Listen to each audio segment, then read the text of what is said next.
Kalau saudara melihat saya pakai hijab atau saudara melihat saya pakai tudung, pertama saya adalah seorang murtadin. Ingat, saya adalah seorang murtadin. Saya orang muslim yang telah percaya kepada Yesus Kristus sebagai Tuhan dan Juru Selamat saya. Seorang wanita tampil anggun dengan kerudung di kepalanya, sekilas tampak seperti wanita muslimah yang taat. Namun siapa sangka di balik penampilannya yang islami, ia membawa kisah mengejutkan. Pengakuan bahwa ia pernah memeluk Islam, namun akhirnya memilih meninggalkan agama yang dulu diyakininya. Ia berpindah keyakinan setelah mengaku berjumpa dengan Tuhan Yesus.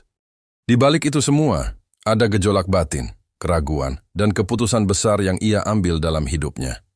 Lantas seperti apa kisah selengkapnya? Apa yang sebenarnya terjadi hingga seseorang bisa berpaling dari kebenaran?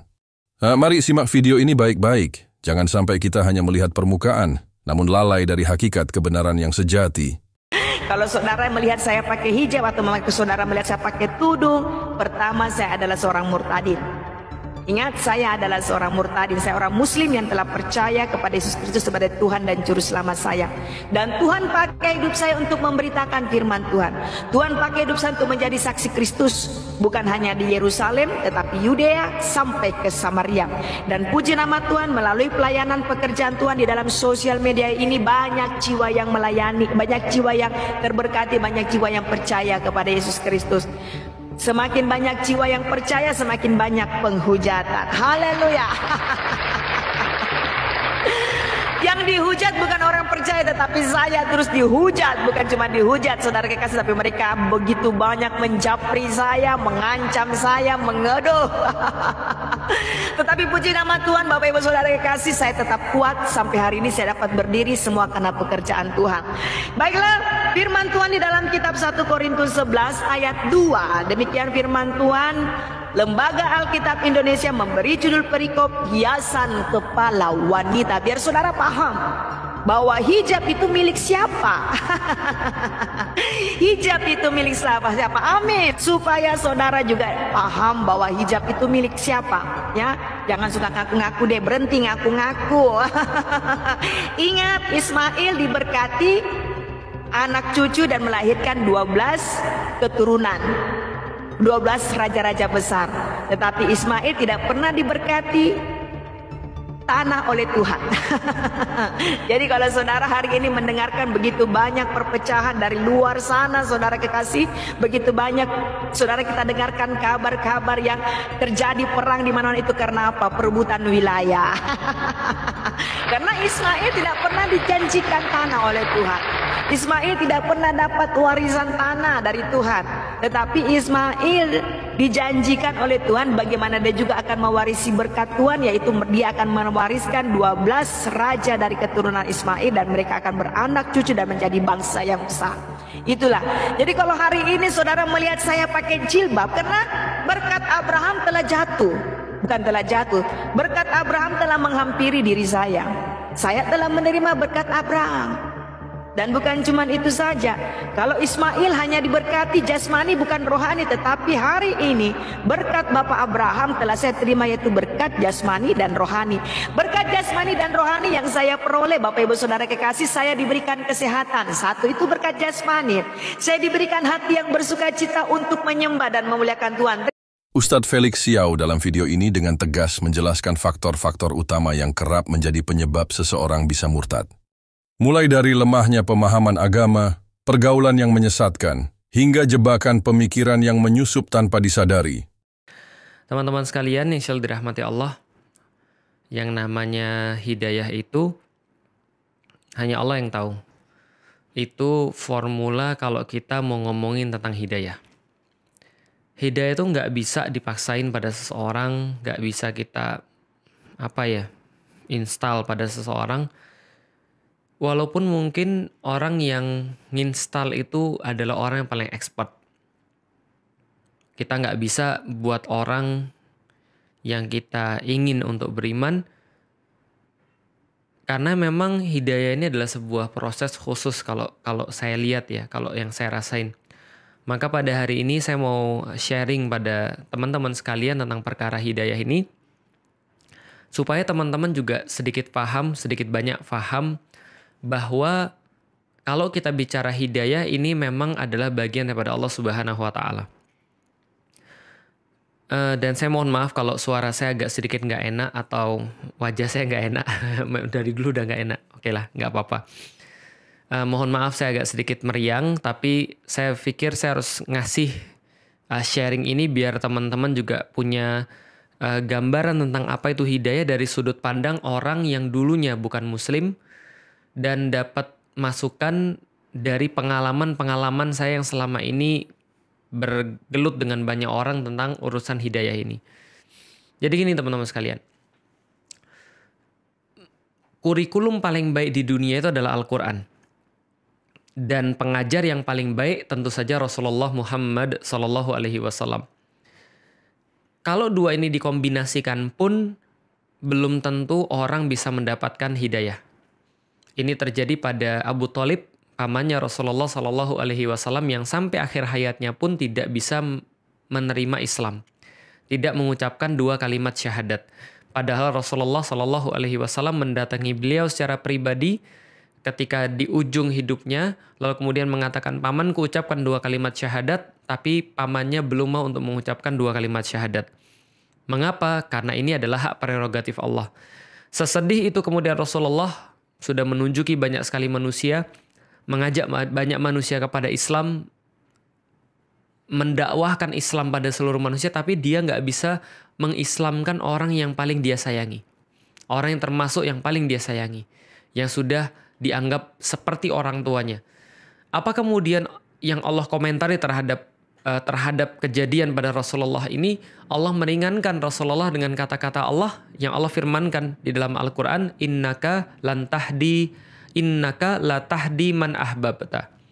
Wahai Muhammad, sesungguhnya engkau tidak bisa menunjuki, memberikan hidayah kepada siapapun yang engkau cintai. Artinya Allah ingin berkata, wahai Nabi Muhammad, ini bukan salahmu. Bukan karena kamu kurang cakap, bukan kamu kurang hebat, bukan karena kamu kurang akhlak, bukan karena kamu kurang kapabilitasnya, kurang capable, bukan. Tapi ini semua adalah karena aku yang memberikan hidayah itu, bukan manusia. Maka Allah katakan, innaka la tahdi man ahbabta. Engkau tidak menunjukkan hidayah kepada siapapun yang engkau cintai. Walakinallah yahdi may yasha. Akan tetapi Allah, dialah yang memberikan hidayah itu kepada siapapun yang dia kehendaki. Wallahu a'lamu bil muhtadin. Dan Allah lebih tahu tentang siapa yang layak mendapatkan hidayah itu. Maka berbahagialah teman-teman sekalian.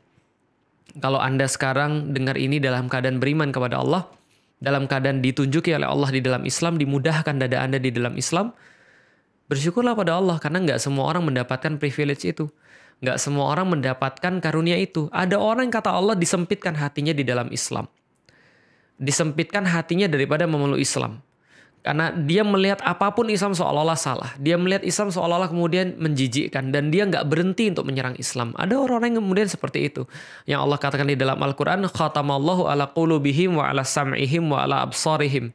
Na'udzubillahi min zalik. Allah katakan Allah tutup telinga mereka daripada kebaikan Islam. Allah tutup mata mereka daripada keindahan-keindahan Islam. Dan terhadap kemudian telinga, mata, dan hati mereka Allah kunci daripada kebaikan-kebaikan Islam. Sehingga mereka nggak bisa ngelihat sungguh seperti apa agama ini kerennya. Berbahagialah kita yang kemudian dibukakan oleh Allah hidayah. Hidayah datang daripada Allah. Maka kemudian ditegaskan seperti tadi, bahkan kurikulum yang terbaik yang dipegang oleh pengajar terbaik pun tidak bisa memaksakan Islam ini pada orang. Atau lebih tepatnya tidak bisa memberikan hidayah atau mentransfer hidayah itu kepada siapapun yang dia kehendaki. Maka ketika kita sudah mendapatkan hidayah daripada Allah, ini adalah sebuah tanda bahwa Allah yang menginginkan keislaman kita. Karena Allah, wallahu a'lamu bil muhtadin. Allah lebih tahu tentang siapa yang layak mendapatkan hidayah. Jadi kalau Anda dengar ini, Anda masih beriman pada Allah, alhamdulillah kita bersyukur pada Allah karena Allah masih mempercayakan kepada kita din atau agama ini. Lalu apakah kemudian serta-merta setiap orang yang beriman, setiap orang yang kafir, kita cuma menganggap itu semua bagian daripada takdir atau ketentuan Allah? Ketentuan Allah iya, tapi bukan berarti kita diminta oleh Allah untuk diam lalu kemudian membiarkan itu saja terjadi. Enggak. Allah justru nyuruh kita berdakwah dalam banyak ayat-ayat di dalam Al-Quran. Allah perintahkan misalnya di dalam surat Ali Imran, wal takum minkum ummatu yad'una ilal khair wa ya'muruna bil ma'ruf wa yanhauna 'anil munkar.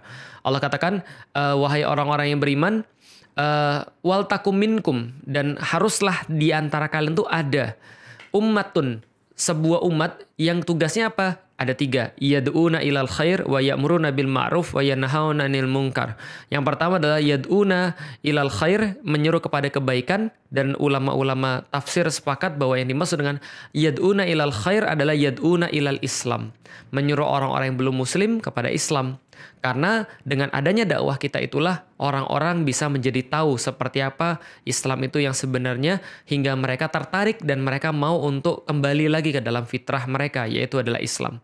Sebagaimana yang Rasulullah lakukan, sebagaimana yang sahabat lakukan, maka itu kemudian yang diperintahkan kepada kita, yang diwariskan kepada kita. Jadi artinya ya tidak serta-merta kalau kita meyakini bahwa hidayah itu dari Allah, lantas kemudian kita menerima, ya sudahlah biarin aja. Kalau ada orang belum sholat berarti belum dapat hidayah. Kalau ada orang belum masuk Islam belum dapat hidayah. Kalau ada orang yang kemudian melakukan keburukan-keburukan, kita bilang mereka belum dapat hidayah. Bukan. Hidayah itu hak prerogatif Allah. Mengenai perintah Allah kepada manusia itu adalah hal yang lain yang harus kita lakukan. Tapi teman-teman sekalian, yang ingin saya bahas pada hari ini bukan itu. Tapi yang ingin saya bahas adalah kenapa ada orang bisa dapat hidayah Allah dan kenapa ada orang sebaliknya murtad daripada hidayah Allah. Berdasarkan pengalaman yang selama ini saya alami, bukan dari teori saja tapi dari pengalaman lebih banyak. Jadi gini teman-teman sekalian, saya tuh banyak sekali diminta sama orang, dihubungin sama orang, Ustadz ini ada anak saya, Ustadz mulai tertarik pada agama yang lain, apa yang harus kami ajak ngobrol kepada dia? Ustadz bisa nggak ngajak ngobrol dia biar dia juga tahu seperti apa Islam itu, biar dia kemudian balik lagi ke dalam Islam atau balik lagi ke agama Islam. Ustadz anak saya jadi ateis, Ustadz gimana caranya? Apa yang harus kami ngobrolkan kepada dia? Atau Ustadz aja yang datang ke sini supaya Ustadz bisa ngobrol sama anak saya, lalu kemudian dia bisa balik lagi ke dalam agama Islam. Dia bisa balik lagi bangga kepada agama Islam. Dan pertanyaan-pertanyaan serta permintaan-permintaan yang sama. Ada lagi kemudian yang berkata, Ustadz bisa nggak ketemu dengan pacar saya? Lah kenapa? Kami mau menikah Ustadz. Coba Ustadz bimbing dia agar dia bisa masuk dalam Islam. Seolah-olah Ustadz itu atau orang yang mu'alaf itu seolah-olah seperti tukang sihir gitu ya. Bim salah bim, abrakadabra, langsung bisa orang tuh masuk Islam. Saya kadang-kadang juga miris, kadang-kadang juga nalan ludah, lalu kemudian ketawa. Kenapa? Karena bapak saya juga belum masuk Islam. Andai kan saya punya formula kayak begitu, mungkin saya akan perlakuan pada bapak saya, ibu saya dulu, sebelum pada orang yang lain. Tapi ibu dan bapak saya belum masuk Islam. Saya nggak punya kekuatan itu, saya nggak punya magic itu. Yang bisa saya lakukan hanyalah menyampaikan Islam sebaik-baiknya dan tidak tentu bisa kemudian ngajak orang balik lagi dalam agama Islam atau ngajak orang yang dari bukan muslim masuk ke dalam agama Islam. Nggak gitu cara kerjanya. Lalu kalau gitu gimana cara menempatkan ini? Jadi gini teman sekalian, kalau yang saya alami, kalau ada orang yang dia itu kemudian mulai nakal, lalu kemudian nyicip ke arah-arah yang bukan Islam, nyoba-nyoba untuk murtad atau sudah murtad atau di dalam Islam tapi pemikirannya liberal dan seterusnya. Pertama-tama ini adalah yang harus dilakukan, introspeksilah kedua orang tuanya. Kenapa? Karena Rasulullah Shallallahu Alaihi Wasallam sudah menyampaikan itu, seluruh anak itu lahir dalam keadaan fitrah, lahir dalam keadaan Islam. Kemudian orang tuanya lah yang membentuk dia jadi apa? Jadi Nasranikah, jadi Majusikah, jadi Yahudikah, atau tetap di dalam fitrah Islam, orang tuanya membentuk dia. Maka pertama-tama adalah saya berat banget untuk menyampaikan, tapi ini harus saya sampaikan. Bukan hanya pada yang bermasalah, tapi yang sekarang belum bermasalah. Agar mereka tahu bahwa mereka punya saham yang sangat besar bagi anak-anaknya. Bahwa mereka punya saham yang sangat besar bagi anak-anaknya sekarang melakukan suatu hal yang mungkin nggak mereka suka. Introspeksi orang tuanya. Di mana nyekolahin dia pas waktu kecil. Apa yang diajarin kepada anak-anaknya ketika masih kecil. Bagaimana orang tuanya mencontohkan pada dia ketika masih kecil. Sebagaimana seberapa besar anak ini dibawa pada agamanya ketika anak-anak ini masih kecil. Oh kami peduli kok sama dia dan segala macam. Enggak mas, pasti ada sesuatu yang salah. Enggak mbak, pasti ada sesuatu yang salah. Tapi itu ada anak kiai juga pernah ada yang murtad. Iya. Tapi kasusnya tuh nggak banyak. Kasus kayak saya, lahir daripada keluarga non-muslim. lalu kemudian belajar Islam, lalu kemudian pindah agama. Itu nggak banyak. Apalagi kasus yang sebaliknya. Dari kemudian yang Muslim taat misalnya, lalu kemudian jadi dalam agama yang lain, nggak banyak. Kenapa? Karena kalau orang sudah benar-benar dapat Islam, itu akan sangat sulit keluar daripada Islam. Kalau dia benar-benar dapat yang benar diajarin dari kecil. Nauzubillahi min dzalik, mudah-mudahan kita terhindar daripada yang demikian. Tapi ini cuma kata-kata introspeksi orang tuanya. Saya nggak mengatakan orang tuanya pasti salah. Tapi kadang-kadang yang saya melihat adalah orang tuanya nggak ngajarin anak ini secara proper. Yang paling banyak anak-anak ini tidak diawasi pergaulannya. Dia bergaul dengan orang-orang yang nggak beriman. Bukan hanya nggak beriman, tapi justru membangkang, ateis. Lalu kemudian anak-anak ini yang masih polos harus belajar tentang Islam, dimasukin tentang perkara-perkara yang salah, sehingga pemikirannya jadi liberal, sehingga pemikirannya kemudian jadi tidak Islami. Ketika pemikirannya tidak Islami, yang ngisi siapa? Yang ngisi adalah orang-orang selain orang tuanya. Jadi ini introspeksi yang pertama.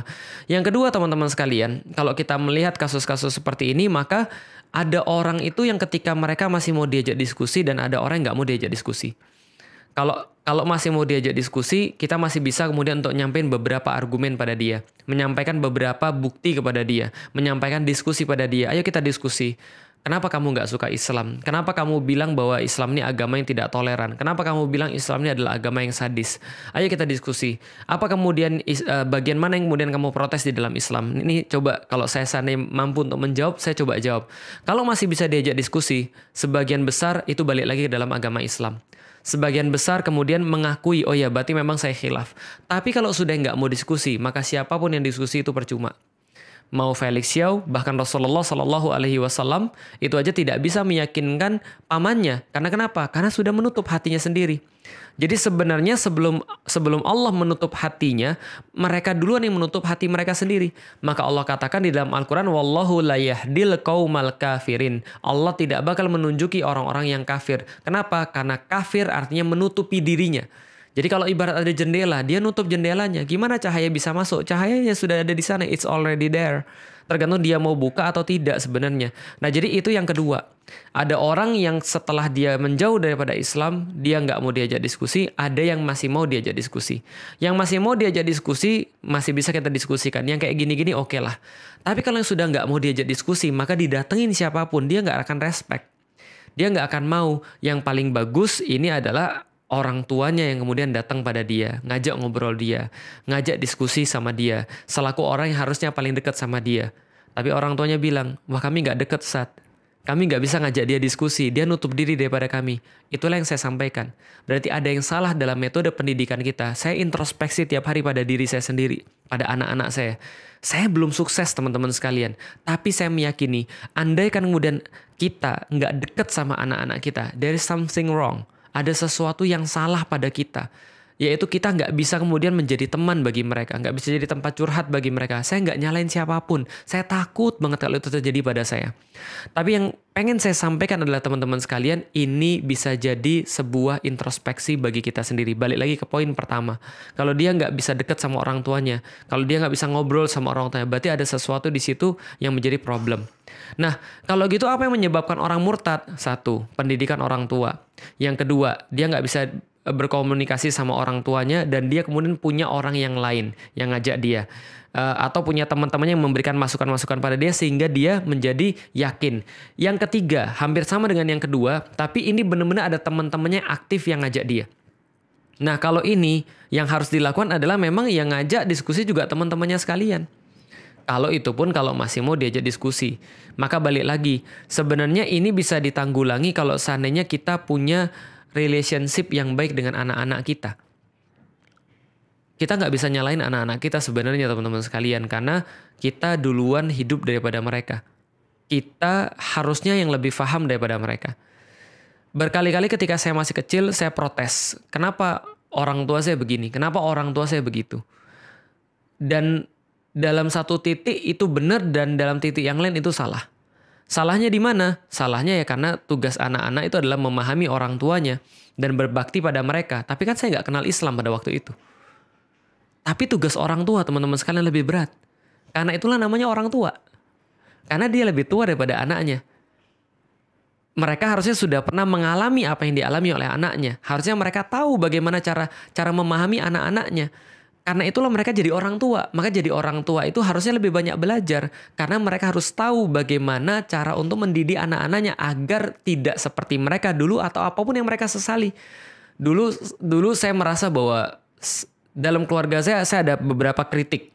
Saya perbaiki dalam keluarga saya. Artinya saya bilang pada waktu saya masih kecil, ketika saya melihat fakta yang demikian, saya bilang pada diri saya sendiri, saya tanamin pada diri saya sendiri, besok kalau saya punya istri, saya nggak akan begitu. Kalau saya punya anak, saya maunya begini. Itu adalah maksudnya belajar. Tapi balik lagi, nah kenapa orang kemudian bisa murtad? Kenapa ada orang kemudian bisa kemudian dapat hidayah, ada orang yang murtad? Karena dia menjauh daripada Allah Subhanahu wa Ta'ala. Dan faktor orang tua ini penting sekali. Yang kedua adalah dia mendapatkan referensi-referensi yang gak ada yang menjelaskan pada dia. Yang ketiga, dia kemudian berteman dengan orang-orang yang salah. Yang senantiasa menguatkan dia dalam kesalahannya itu. Persis seperti di dalam Al-Quran. Allah katakan, wa minan nasi mayakulu amana billahi wa bil yaumil akhir wa mahum bimu'minin. Ada orang-orang yang mengatakan dirinya beriman tapi sebenarnya dia tidak. Dia merasa memperbaiki padahal dia merusak. Kan seperti itu sebenarnya. Simpel saja. Nah, karena itulah ada orang-orang yang mulai mempertimbangkan. Karena masuk referensi-referensi yang salah, referensi itu ibarat bahan-bahan makanan teman-teman sekalian. Kalau saya mau masak makanan yang sehat, tapi bahannya masakan-masakan yang nggak sehat, ya nggak bisa dimasak, nggak bisa dikombinasi. Tapi kalau misalnya bahan-bahan yang buruk itu sudah ada di sono, lalu kemudian punya niat dikit aja, jadi. Maka dia kemudian pindah dalam agama yang lain. Karena bahan-bahannya sudah ada di situ. Referensi-referensinya semua referensi buruk. Jadi itu yang bisa menyebabkan orang-orang jadi kemudian murtad. Bacaannya bacaan liberal. Pemikirannya pemikiran liberal. Yang di-follow orang-orang liberal. Temen-temennya juga liberal. Ngomongannya untuk apa sih agama? Lihat tuh orang-orang Jepang. Nggak punya agama tapi mereka baik. Lihat tuh orang-orang yang lain. Mereka agamanya bukan Islam tapi mereka baik. Tapi kenapa lihat orang-orang Islam semuanya pemarah? Semuanya kemudian orang-orang kayak begini. Semuanya munafik dan segala macam. Pas ketemu orang kayak tadi ya sudah. Makanya ada orang yang bilang bahwa orang-orang yang bukan muslim tuh nggak bisa baca Quran. Mereka nggak bisa baca hadis, tapi mereka baca kamu. Mereka baca saya. Dan saya yakin, saya sadar betul, saya bukan role model di dalam Islam yang baik. Banyak orang-orang yang mungkin ketika ngelihat Islam jadi takut gara-gara saya. Iya, saya akui. Banyak orang kemudian nggak srek dengan Islam gara-gara saya. Iya, saya akui. Saya sampai sekarang masih belajar untuk jadi role model yang terbaik di dalam Islam. Tapi teman-teman sekalian, yang mau saya kasih tahu adalah, kita adalah semua agen di dalam Islam. Kita menunjukkan apa yang kita baca di Al-Quran dan di As-Sunnah. Jadi, kalau ada orang-orang yang kemudian gara-gara akhlak kita, kemudian menimpakan akhlak kita pada Islam, aduh, itu sangat menyesal sekali. Tapi kalau ada orang yang ditunjuki Islam oleh karena akhlak kita, Masya Allah. Berarti Allah menggunakan kita untuk berbicara dengan pembicaraan Al-Quran. Allah menggunakan kita untuk menjadi wakil Al-Quran dan Al-Hadis. Masya Allah, Alhamdulillah. Balik lagi teman-teman sekalian. Jadi kalau seandainya kita menemukan ada orang-orang yang sangat kita sayangi, sangat kita pedulikan. Dan kita pengen mereka untuk dapat cahaya Islam. Kita pengen mereka dapat hidayah Islam. Bagaimana caranya untuk kemudian mentransfer itu? Balik lagi, referensi. Itu yang membuat mereka berpikir seperti apa. Masukkan referensi-referensi yang baik. Tampilkan akhlak yang baik pada mereka. Kalau utang ya bayar. Kalau janji ya ditepati. Kalau ada yang bisa dibantu ya dibantu. Tapi Ustadz, mereka tuh nuntut kita untuk toleransi pada mereka dengan perkara-perkara yang diharamkan. Ya kalau kayak gitu ya jangan ikut-ikutan. Tapi ya jangan dimarahin. Tapi ya jangan kasar. Kita boleh nolak ketika diajak minum minuman keras. Tapi ya jangan kasar. Kita boleh berkata bahwa kita nggak boleh mengucapkan selamat Natal. Tapi ya jangan dengan ngegas. Itu maksudnya. Jadi tunjukkan hal-hal yang baik. Berikan referensi-referensi yang baik. Buku-buku bisa diberikan pada mereka. Tunjukkan video-video yang baik. Semua referensi-referensi itulah yang insya Allah akan membuat orang jatuh cinta dengan Islam.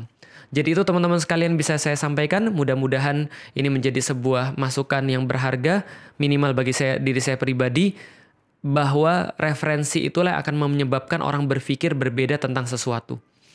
Referensi itulah yang membuat mereka senang atau mereka benci dengan Islam. Dan mudah-mudahan kita bisa menunjukkan referensi yang terbaik.